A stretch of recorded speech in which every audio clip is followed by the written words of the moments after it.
The Toronto Comic Arts Festival would like to honor and acknowledge the original caretakers of this land, the Anishinaabe, Mississaugas of the Credit First Nation, Haudenosaunee, and the Huron-Wendat peoples. We are in a territory that was the subject of the Dish with One Spoon One Pump Belt Covenant, an agreement between the Anishinaabe, Mississaugas, Haudenosaunee, and allied nations to share and care for the land. This land is also covered by Treaty 13 with the Mississaugas of the Credit. This acknowledgement is a reminder that we are all treaty people and that we have a responsibility to the land and each other. TCAF celebrates the long history of sharing stories on this land and is committed to increasing Indigenous voices and perspectives in our programming.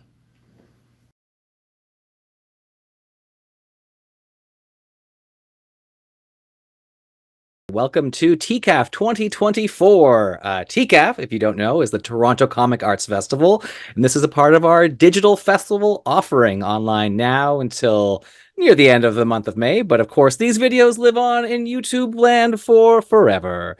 But if you are watching this on the day it comes out, or within about 2 weeks of it coming out, you can join the TCAF online digital festivities by going to www.torontocomics.com. There, you will find a link to our digital marketplace where you will find about 100 creators from all over the world selling their wonderful comics, prints, stickers, plushies, whatever they want to sell to you. You can make an order, check out once for shipping, and then in a couple months, we will send it over to you. And it's a great way to support local comics. If you can't make it to the festival itself, which is going to be held on May 10th, 11th, and 12th at the Toronto Reference Library. I'm thrilled today to be presenting our Silver Sprocket Spotlight, one of our longtime TCAF vendors and publishers have supported the festival so much with so many wonderful guests, but even more wonderful books throughout the years. And I'm very pleased now to pass it over to Joan Dark and take it away. Hey, thank you so much. So excited. Hi, I'm Joan Zahra Dark. I am the production manager over at Silver Sprocket, and I'm really excited to be moderating this little panel for our Silver Sprocket highlight. I want to turn it over to the rest of our panel here to give everyone a second to introduce yourself, all that good stuff. Maybe we'll start with Ari. Hi, I'm Ari Yarwood. I'm the managing editor at Silver Sprocket. I edit every single book that Silver Sprocket publishes.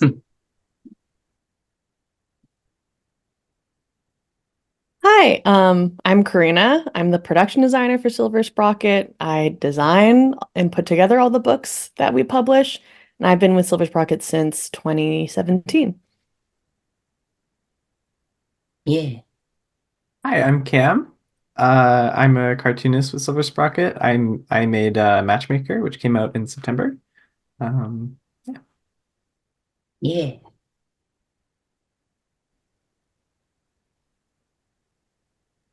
I was muted. Hi, I'm Kimberly. I'm also a cartoonist with Silver Sprocket, and I made Of Thunder and Lightning that was published with Silver Sprocket last year in August. Yeah, woo. Awesome. So excited to be talking to y'all. Just giving a little insight into what we do and just talking about indie comics in general, about that awesome space. I wanted to take kind of a spin on a familiar question that I think all of us have probably been asked at some point or another, about how everyone first got into indie comics, specifically self-published. I think, defining indie comics specifically as like, not big two in the West, like manga, like self-published, that kind of work. If you can trace that when you fell in love with that space. Anyone who wants to answer? I'm happy to jump in. My comics journey really began by reading webcomics on DeviantArt in like the early 2000s, and then also just refreshing individual artists like websites. Like I loved Emily Carroll's webcomics, and like his face all red and the prince in the sea like changed how I thought about comics and online spaces. But then after that, it was like Tumblr, like the original Sam Bosma fantasy sports zine goes crazy. I followed Rosa Larian, Casey Nowak, Sam Alden, like all these people that I was just finding randomly on the internet, and began following their work long term. So I had this like online space where I was like introduced to like these independent artists. Then I was also simultaneously like going to like Anime Expo for the first time, like walking through the artist alley, seeing people in person and being like, wow, you can just buy fan art of everything you like. And that like changed everything for me. And that was paired with also going to like local zine festivals in Los Angeles and Long Beach. And all those things started happening at the same time as I was a teenager in high school, and then going into college as an art student, and just really loving being involved in buying art and wanting to read more things and just get involved. Yeah, I had a similar but more rural version of that. My city privilege. Yeah. Because I grew up in the middle of nowhere, Washington. So yeah, in college, I was actually originally an education major. I was going to be a teacher. And then I read a bunch of webcomics and I was like, actually, I think I want to do art. Is that an okay choice for me to make? Like, can I actually graduate with a creative writing degree and get a job? I did. I don't know that I would recommend it, but yeah, and I was reading like U plus V Dream. That was like Rosa Larian's webcomic at the time. And I was just like, yeah, I think I want to just commit to it. And then I didn't really get actually involved in any sort of like indie comic scene until I moved to Portland, because it was not accessible to me in person until then. But that's also around the time I started working at Oni. So I started working at Oni when I was in my pretty early 20s. So I kind of just got to dive right in. And then Ro was like one of the first people that I like started working with when I started being able to acquire books there, which was like a really lovely full circle. You heard it here first. Don't get an art degree. I'm kind of similarly to Ari and Carina started out with reading a lot of webcomics and kind of folded into that era where you're like discovering, you're like, oh, I found a manga section in my library. You devour everything and then you go online and then you discover webcomics. And so I remember reading series like This Is Not Fiction, BFF Comic, Hot Alice of Pentunia Violet, Progress. Tiger is so fun. Not the same era, but and kind of going forward from that, I think like when I was like really young, you look at it, you're like, oh my God, this is so cool. I like writing. I like art. I want to do this. That's like middle school. And then by the time you get to high school, you're like, it seems really hard. So maybe you should try doing something else. But then I was talking about this with a friend where I feel like I've just been riding the seems cool train my entire like life up until now, where I'm just like, now I'm in art school and then I took a comics class and I keep making comics because it seems cool and I really like it, even though it's really it's kind of hard sometimes. And then I think I heard about, so I went to school in Rhode Island, and so Mice is really nearby. And so I heard about Mice and I'm like, that seems really cool. I'm going to try and get in. And so it's just been that I think like, well, I guess I'm here now.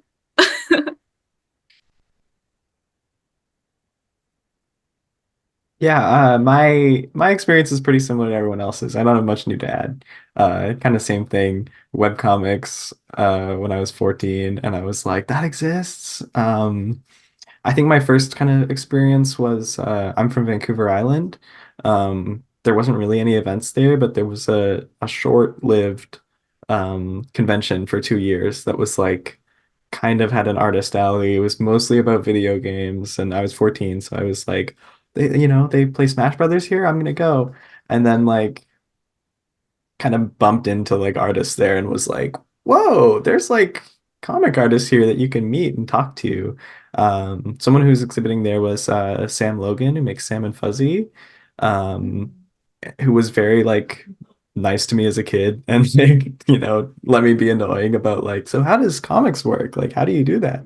Um, and then like from there, I started reading more web comics, like kind of Octopus Pie, like Cucumber Quest stuff, like and I was really young at the time, and then I kind of like drifted away from comics for a while. Uh, I was making web comics in high school that no one was reading because they weren't very good.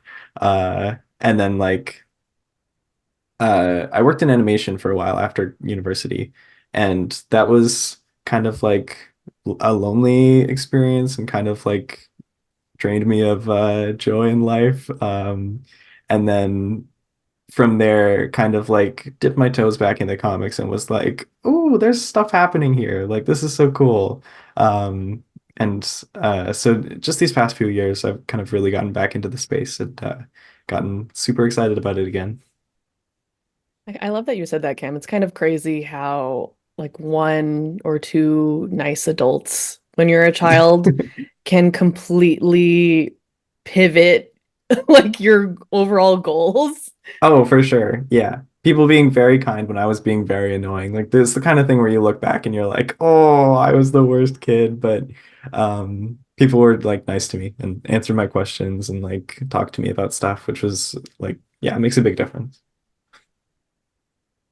It really, really does. Because I feel like you're just, I definitely had, I mean, similar to you, Karina, just like being in like anime conventions and other spaces like that where you're just like ravenously consuming everything you get your hands on and like seeing artists who are tabling being like how do I do what you do and like having to put up with that like just the one person who you like admire their art that is very kind can go such a long way. So I think that yeah, just so lovely to hear from folks.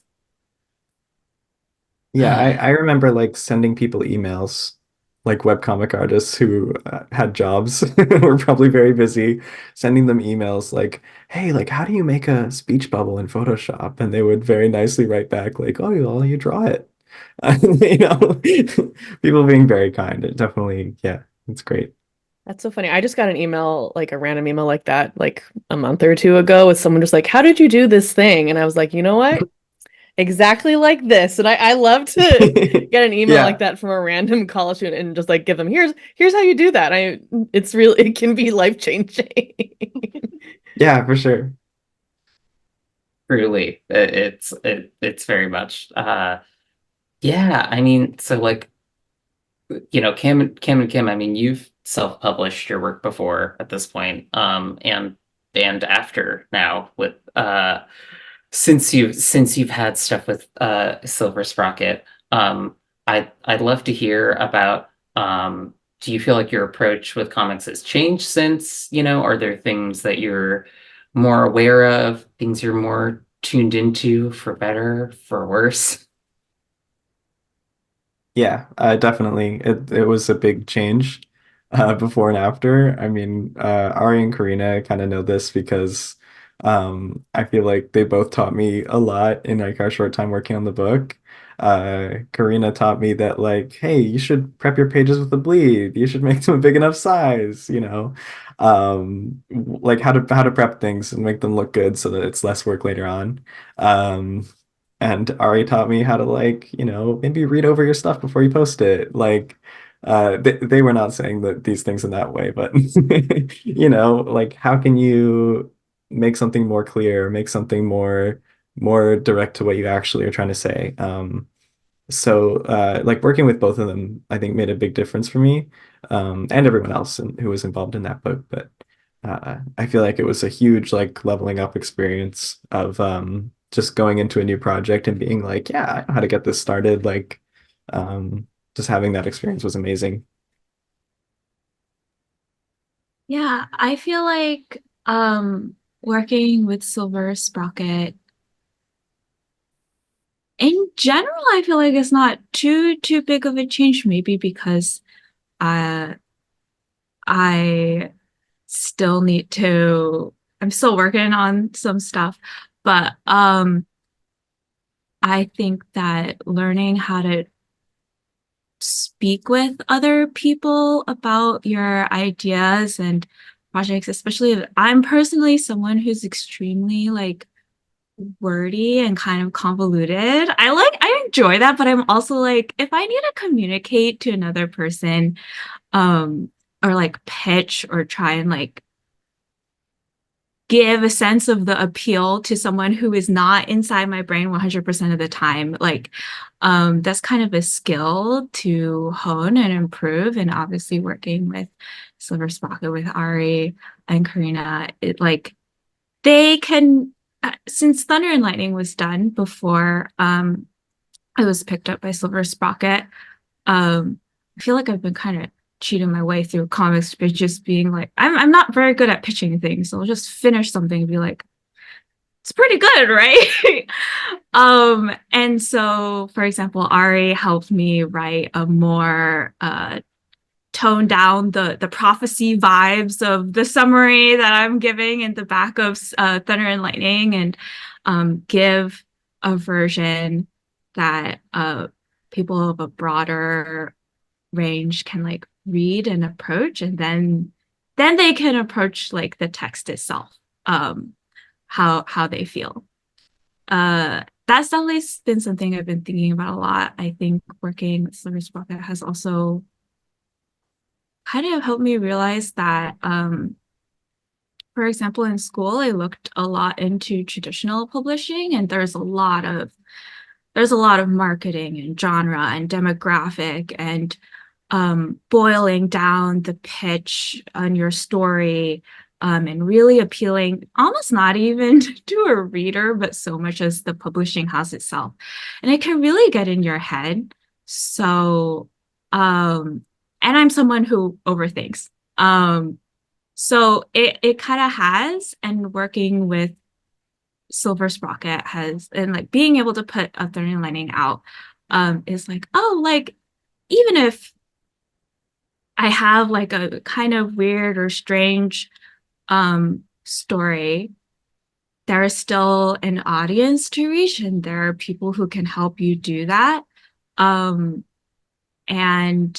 even if you think it's like super out there, which for the record, when I'm being like logical, I'm like, my stuff is, it could get weirder. We could get stranger. We could get more unhinged.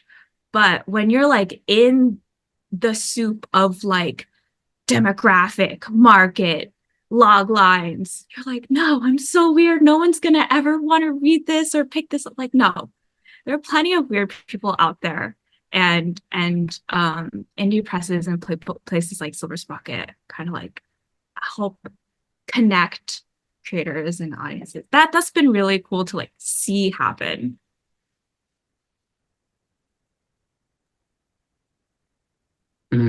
Yeah, I mean that's like if I feel like if I had to put a pin in it, I feel like in like the process of like it like Silver Sprocket's ethos of it could be weirder.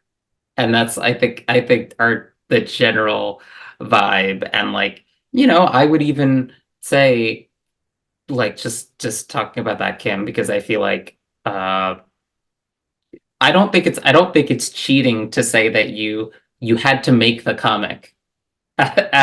You still had to make it and have it be this awesome thing for folks to be really excited about. So like I would say too that that's like, it, even if it's like coming from like a digital version to print, like it's still, you still had to make the comic, and that in itself is a pretty awesome thing.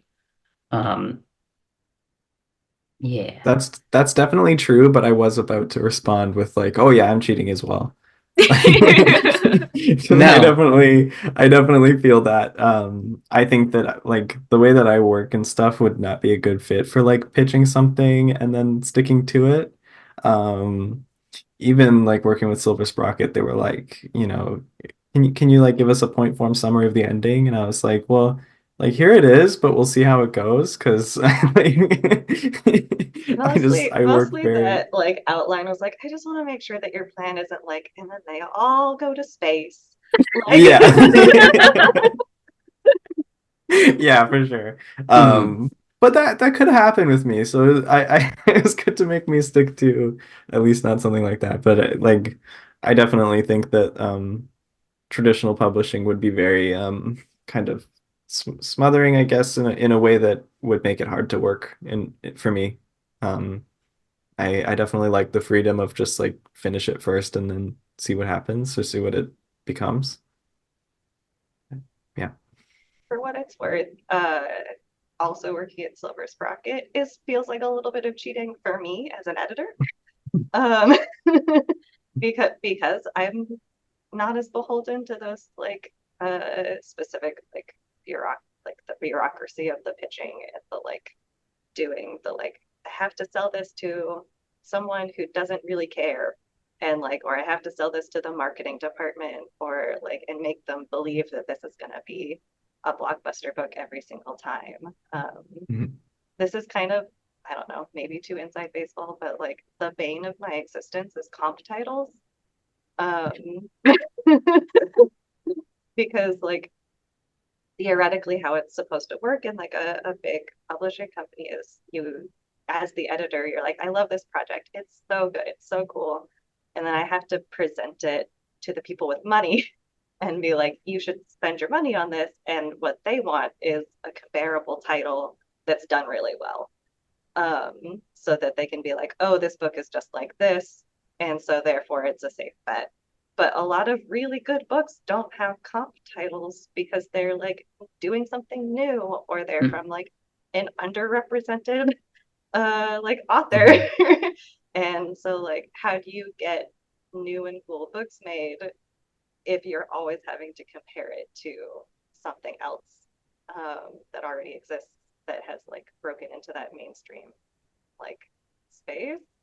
And the thing that I like about Silver Sprocket and that feels like cheating as an editor is I'm just like, I can go to the team and just be like, this is cool, read it. And they're like, yeah, it is. Let's do it.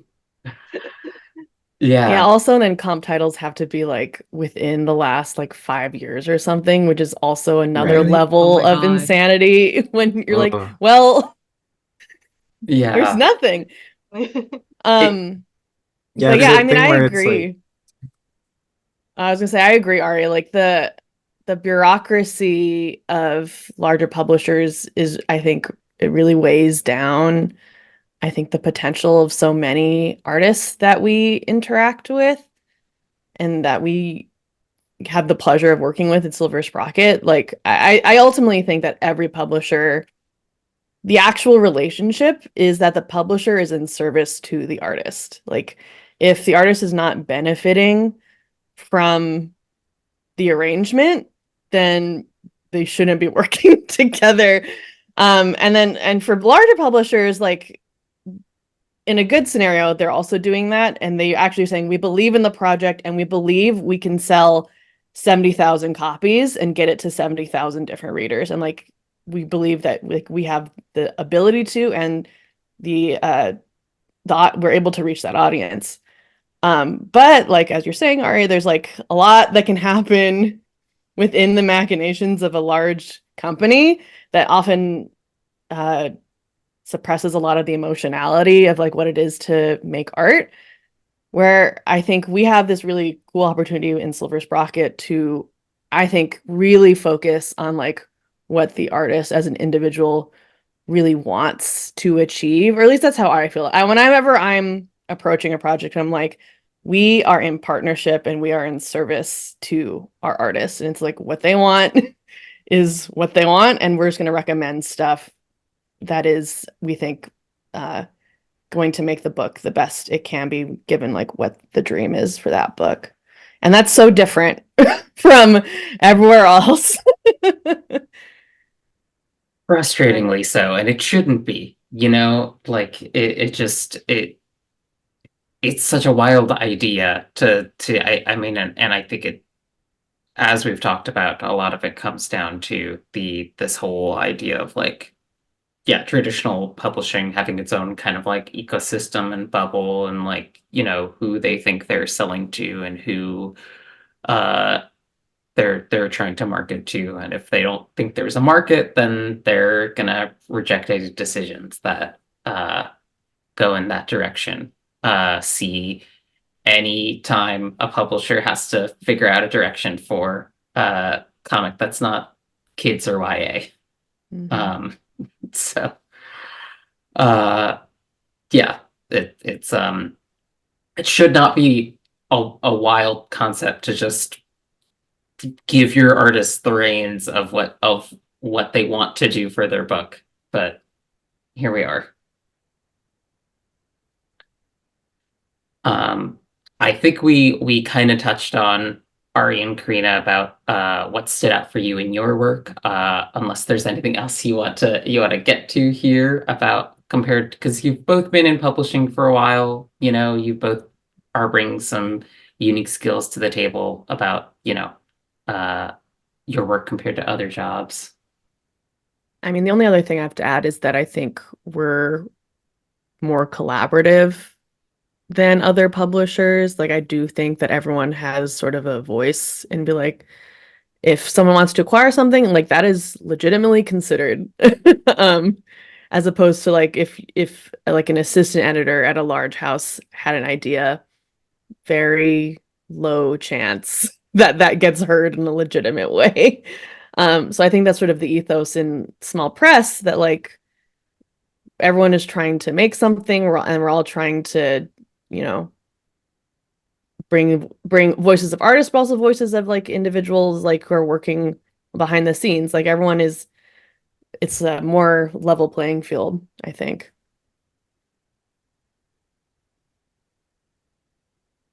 There was like a low point for me in like 2019 where I was like, maybe I just don't work in comics anymore, because I want to keep loving comics, and maybe working in comics means that I don't get to love comics anymore. And like, that's such a bummer place to like get to, because of like the machinations of just industry. But like, I do feel like figuring out that I was just like, oh, the way that I think about art, and the way that I think about like our responsibility to artists, and the way that I want to make books is just small press. Like, I can't, like, I actually can't handle doing it another way. So if I'm going to keep working in comics, then I just have to be in small press, because I'm in comics because I love making art with people, and I want people's art to come out like, to be presented the way that they like imagine it. I want them to have autonomy in their work. I want them to feel like they still have ownership over their work, and that I'm not being forced into a position where I'm like, you have to do it this way. And where I feel like I'm actually able to be, of service to the artists, instead of like a cog.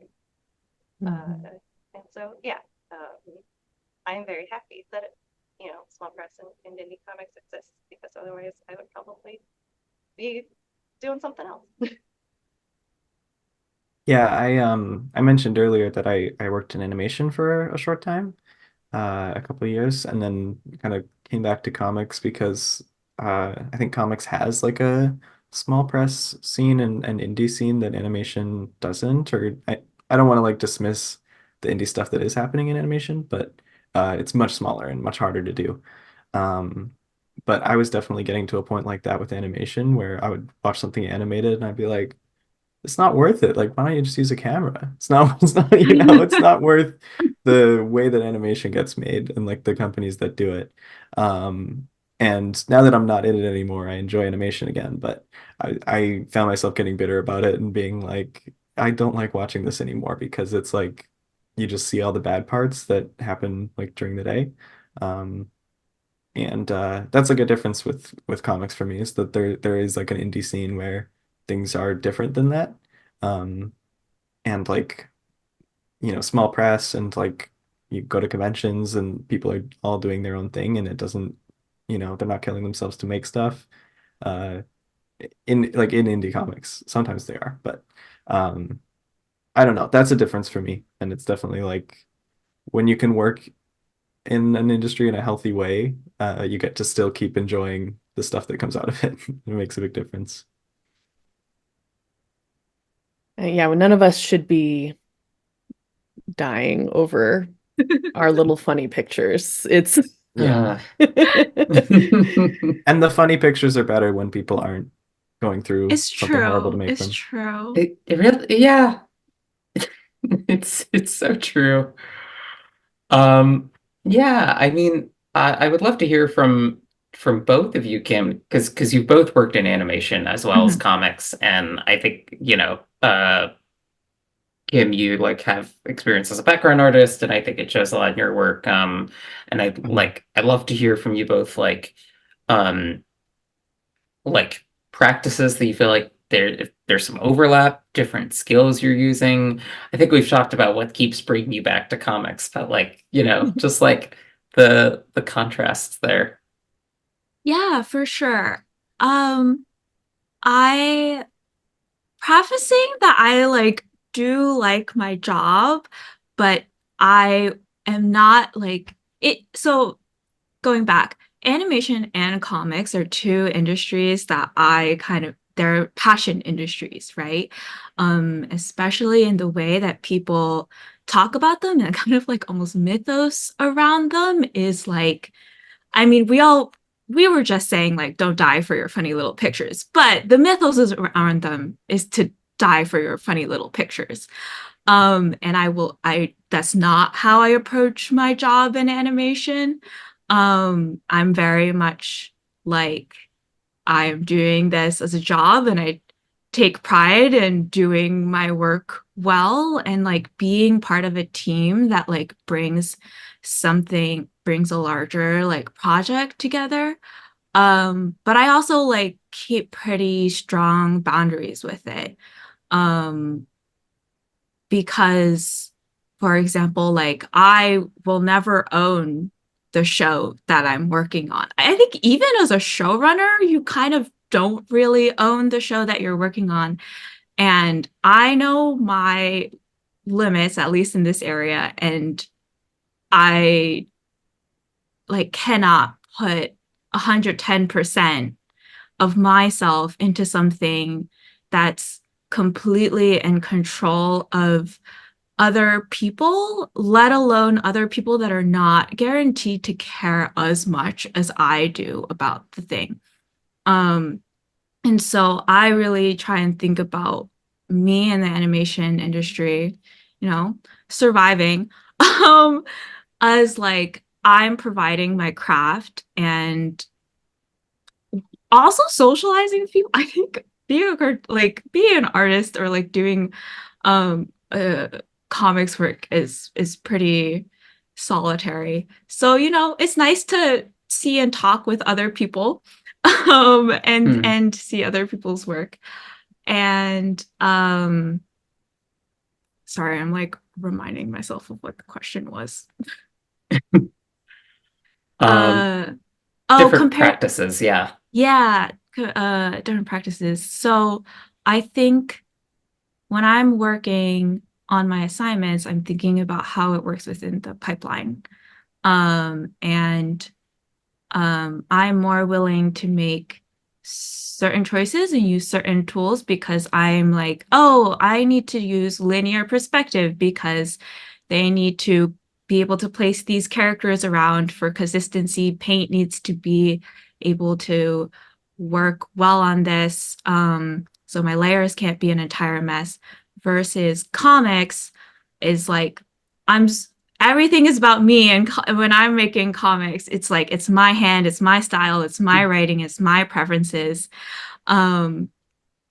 And like what I love about comics that is very special to it, I think, is I get to problem solve a lot of like visual narrative and like writing narrative stuff just however I want.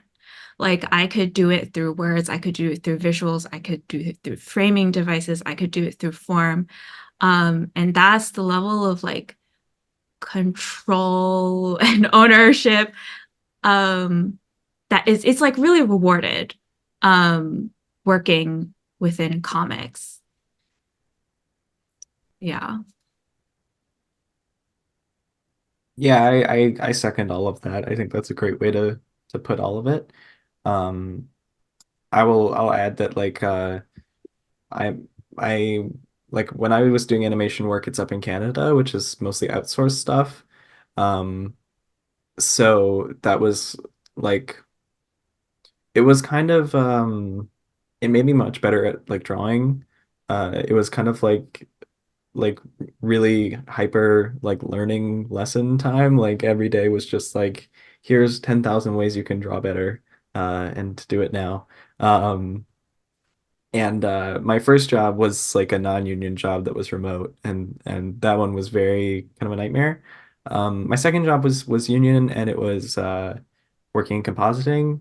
That one was very much just like spending all day kind of chill thinking about art, and the last 30 minutes of my day when I was rendering stuff was kind of when I would do my Matchmaker strips back when that started. Um, and it provided like some nice stability to kind of get paid, think about art all day, talk to people about art, and then get to like leave and make my own stuff.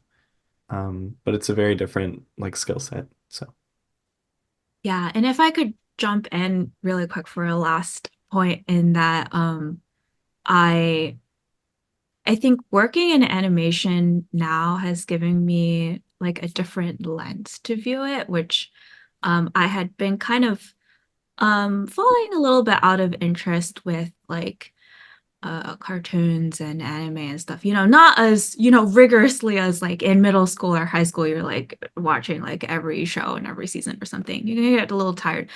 But I've kind of come back to it in recent years, partially because of working in it, but like in a specific way of like viewing it through labor.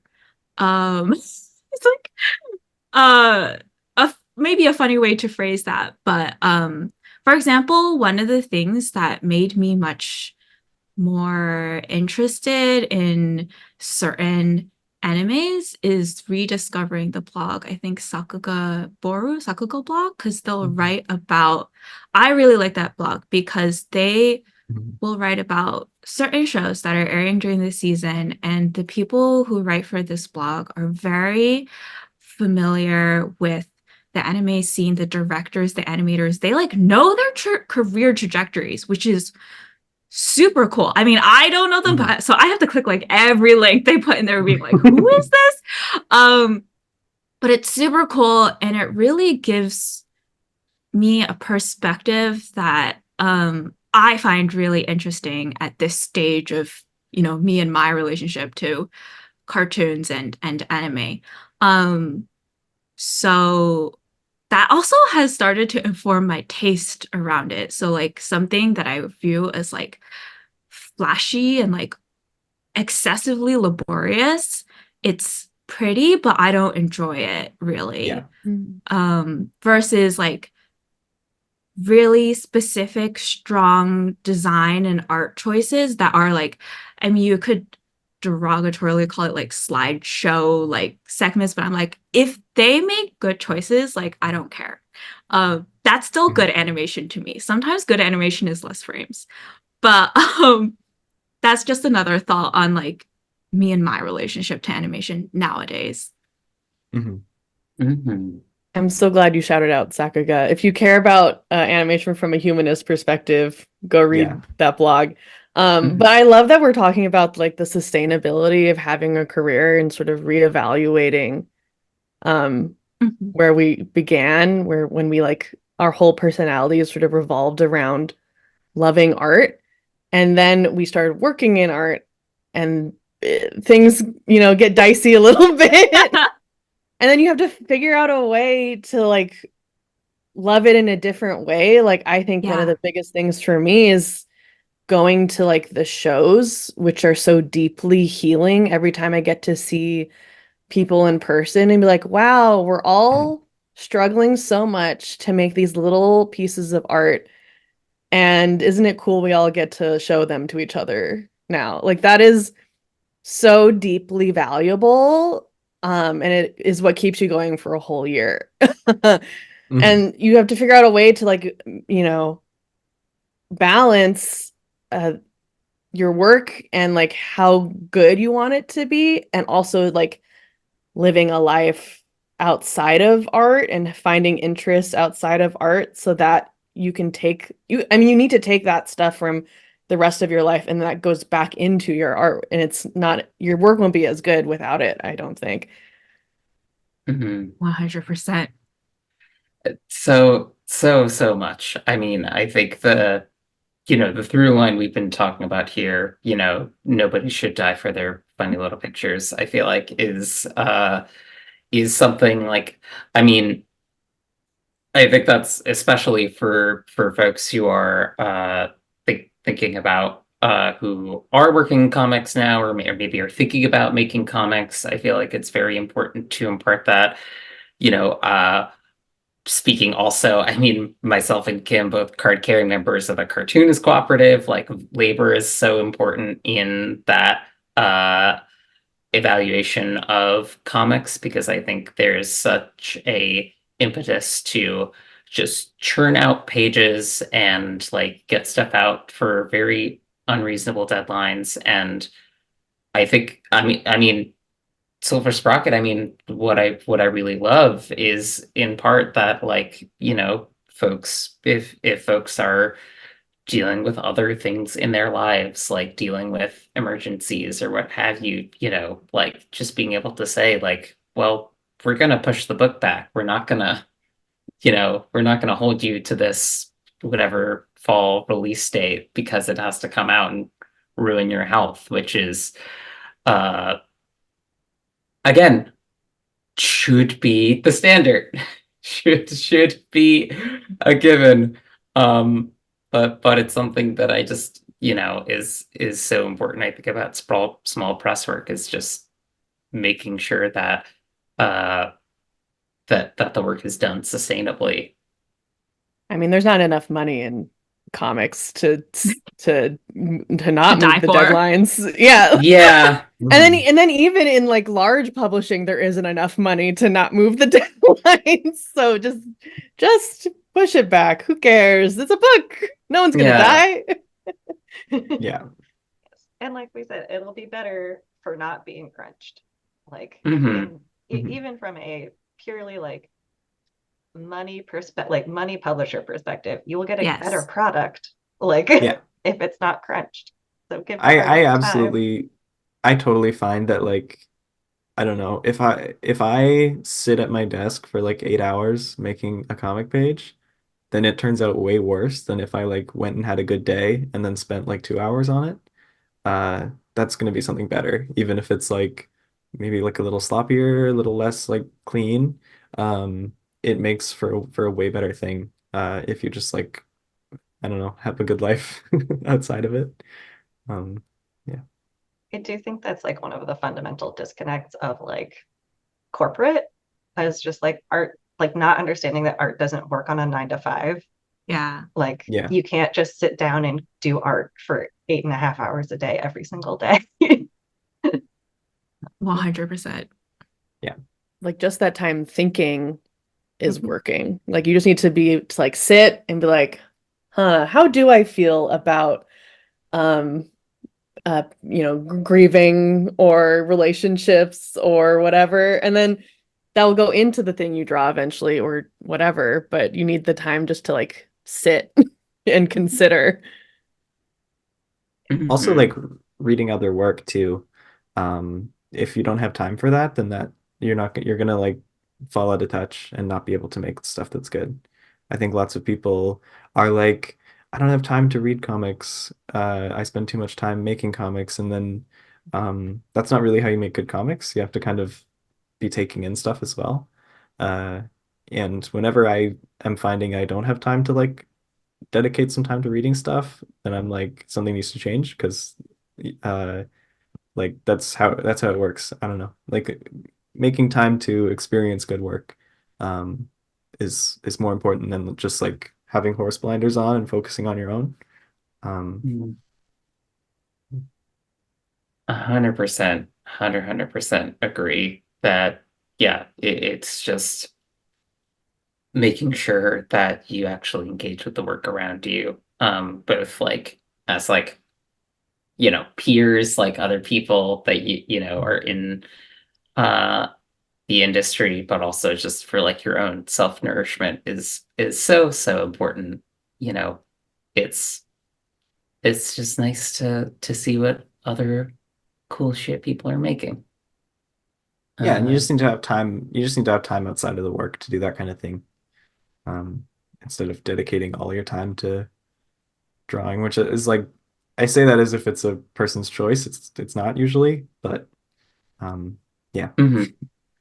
Um, this does because wow, we've been going for we've been going for a minute. I could talk about so much more with y'all. But I feel like this does kind of bring us into like I want to kind of frame the conversation that we're having like in this current landscape for indie comics. The day that we're recording this is the last day that Shortbox Comics has their doors open. It's the last day that they're selling their comics. I think that it's really important to mention just as like another beautiful uh, small press work that Zainab is doing that is unfortunately not running anymore. And kind of circling back to how we opened, talking about how we got into indie comics, I'd love to close with we've kind of talked about it a little bit, but work that we love that keeps us motivated. Anyone that inspires y'all, why the work is important to you, any of these questions.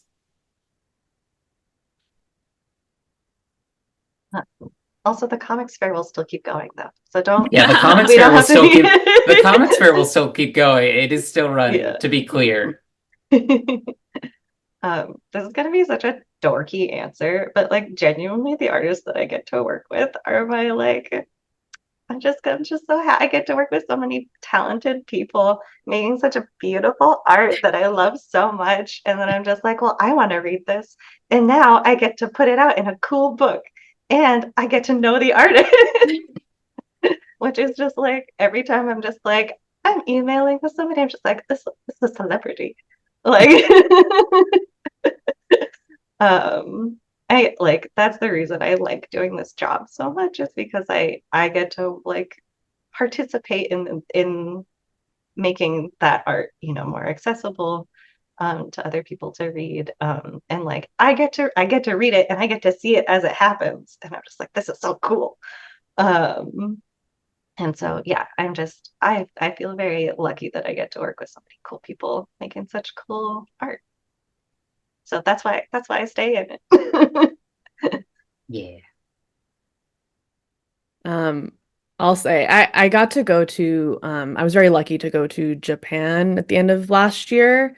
And while I was there, I went to several like art book fairs and uh music. I saw live music. I went to several like manga events, and it's so interesting to see the reflections of what we do here in North America internationally. And it's also extremely humbling to be like, see echoes of ourselves in these other places. Like, I'm like, wow, it's the exact same scene over in this other country. People are making funny little cartoon books, but also everyone's obsessed with risograph, and also like we're all doing the same thing, and there's difference in like the specifics of our circumstances and other like details, like the nuances of a culture and stuff, but we're all struggling to make art, and we're struggling to do it, you know, against like our governments, against our uh whatever else is happening within our lives, like locally. But that was just very invigorating to know that, like, you know, everyone is doing this. We're all trying to create space to do art. And I feel very I don't know, validated in being able to do that here, and hopefully give artists the feeling that like their work is good and their work is worth being read, because I certainly think it is, and that's something that really like makes me want to continue working in comics. Yeah, and then like just to like throw it to like Cam and Kim, uh, you both are some of my favorite cartoonists, and it's such a pleasure to work with both of you. Genuinely, like Cam, I think your work is like some of the liveliest and funniest that like exists like in the space Thank right you, now. Karina. And Kim, like Yeah. you're such a master draftsman, and you're making like fantasy and sci-fi that like feeds me and like would have been the stuff that I would have been obsessed with as a child. So Thank both of you. you are making incredible work, and like we're saying, we're very happy to be working with both of you Yeah. in the past, Thank and you you so know, maybe in much. the future, who knows? But I both feel like you're making work regardless. Yeah, kind of a similar takeaway, but maybe like my selfish spin on it of like I keep coming back to comics because I feel like I just have to keep making it. You know, like it's just really personal to me, and I really believe like my approach to writing or origin of a lot of things that I'll write is like a really bizarre, convoluted way of being like, I feel like this, or I see this in the world, or the world is making me feel like this. And then I come up with like a really crazy solve trap puzzle to me, like, okay, prove yourself. It's like, do you feel this too? Like, do you also like do you see what I am also feeling? Um and I think that is a valuable, like, other people don't need to make some convoluted salt trap slide thing. But I think it's important for other people to also like find their way of making that and being like really being like, yeah, I feel like this, or like I don't know what I feel. Like, do you relate to this? Like, do you feel this too? Um yeah, it's just so valuable. Knowing that, feeling that human touch and connection and emotion on the other side, which is, I guess, is kind of we're going through an era of that. Um, but that's okay.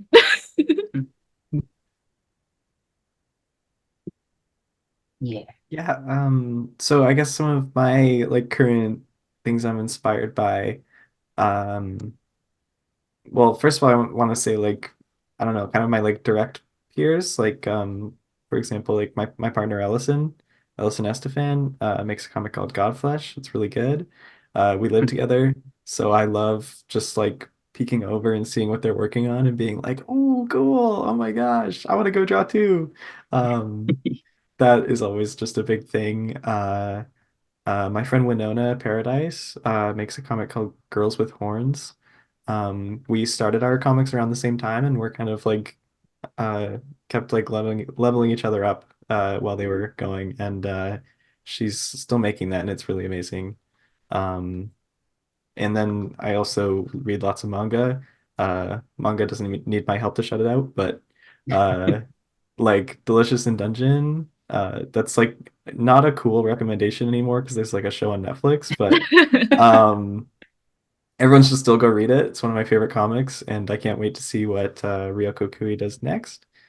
Um, I also like Rumiko Takahashi. Uh, I've been reading her stuff for years because there's so much of it. I don't think I'll ever finish everything she's made. and that's just a constant inspiration. So I know I just like listed a few things instead of giving like a reason, but I don't know. I feel like I always have just like 10 names in my head that I'm thinking about of like amazing stuff happening. Yeah, I did ask for people that inspire you. Yeah, including, small indie artists like Rumiko Takahashi. Yeah, exactly. I mean, that is the reason though, Cam. Like we look to our peers. Like that's what I was Mhm. saying. Like we're looking Mhm. around and saying, well, who else feels, and then that's also what Kim was saying, like who else feels this way? Mhm. Yeah. 100%. I mean, I would even go as far as to say that, if you do have that yearning to process a thing, there are, maybe you should make it so we can see it. Exactly. If you want to make the thing, we should see it. Um, Are we all doing it? Okay. I was being annoying and pointing at the viewer.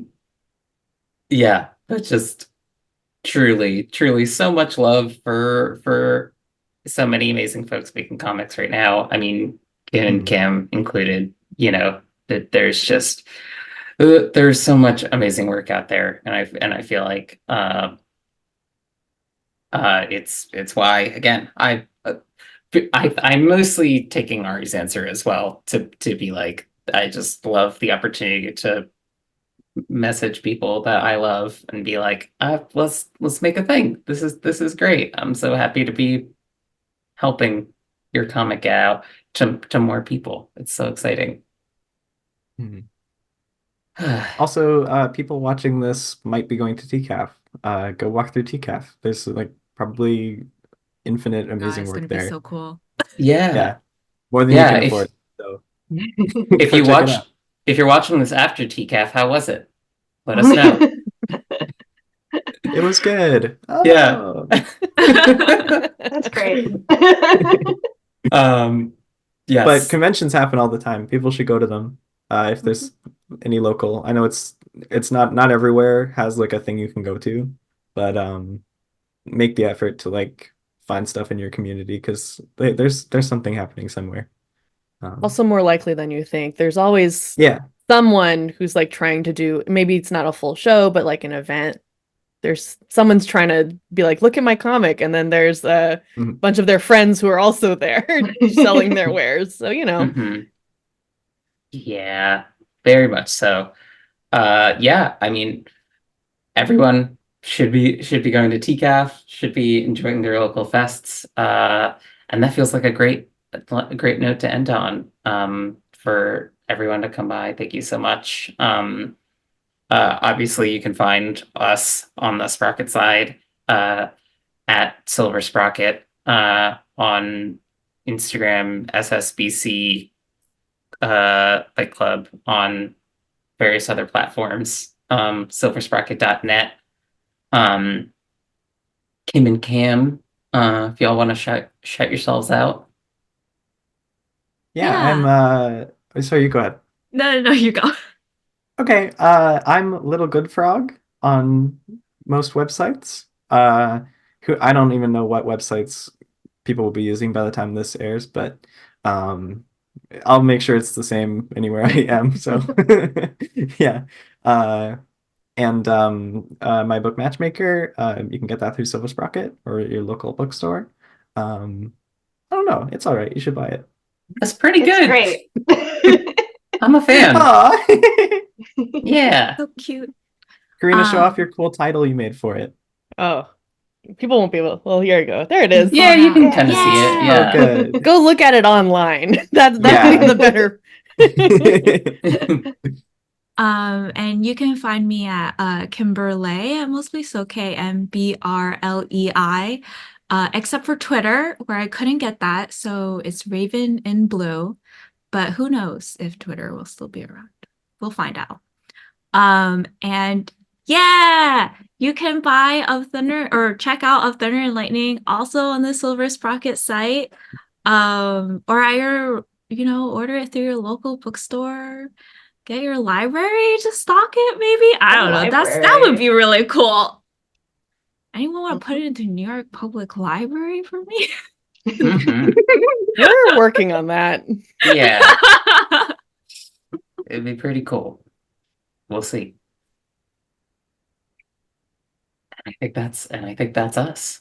All right, Yeah. I'll jump in here. Yeah, thanks so much everybody for this great conversation celebrating the love of independent comics and comics of all kinds.